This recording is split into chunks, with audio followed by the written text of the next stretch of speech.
Hi guys, welcome to Gutta kitchens. நீங்க நாம என்ன சமைக்க போறோம்னா மஷ்ரூம் பிரியாணி தான் சமைக்க போறோம். வாங்க அதை எப்படி சமைக்கிறதுன்னு பார்க்கலாம். நம்ம ஸ்டவ் ஆன் பண்ணிக்கலாம். இப்போ நம்ம ஆயில் ஊற்றிக்கலாம். இப்போ நம்ம பட்டை, லவங்கு, கிராம்பு போட்டுக்கலாம். இப்போ நம்ம ஆனியன் போட்டுக்கலாம். இப்போ நம்ம பச்சை மிளகாய் போட்டுக்கலாம். ஆனியன் நல்லா வதங்கிடுச்சு. இப்போ நம்ம இஞ்சி பூண்டு பேஸ்ட்டு சேர்த்துக்கலாம். இப்போ இஞ்சி பூண்டு பேஸ்ட் நல்லா வதங்கிடுச்சு. இப்போ நம்ம தக்காளி போட்டுக்கலாம். இப்போ தக்காளி வதங்கிடுச்சு, நம்ம மஷ்ரூம் சேர்த்துக்கலாம்.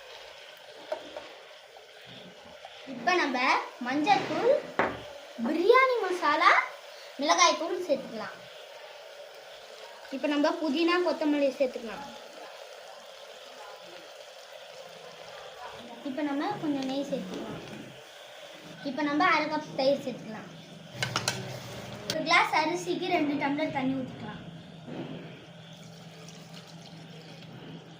இப்போ நம்ம உப்பு சேர்த்துக்கலாம். இப்போ நம்ம லெமன் ஜூஸ் ஊற்றிக்கலாம். தண்ணி நல்லா கொதிச்சிருச்சு. இப்போ நம்ம அரிசி சேர்த்துக்கலாம்.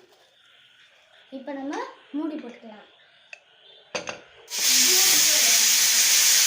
இப்போ நம்ம பிரியாணியை 2 விசில் போட்டு இறக்கிட்டோம். வாங்க அது எப்படி இருக்குன்னு.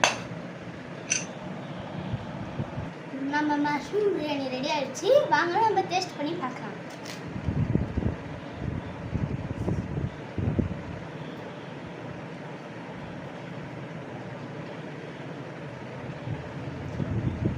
டேஸ்ட் நல்லா இருக்கும். நீங்களும் வீட்டில் ட்ரை பண்ணி பாருங்க. பாய்.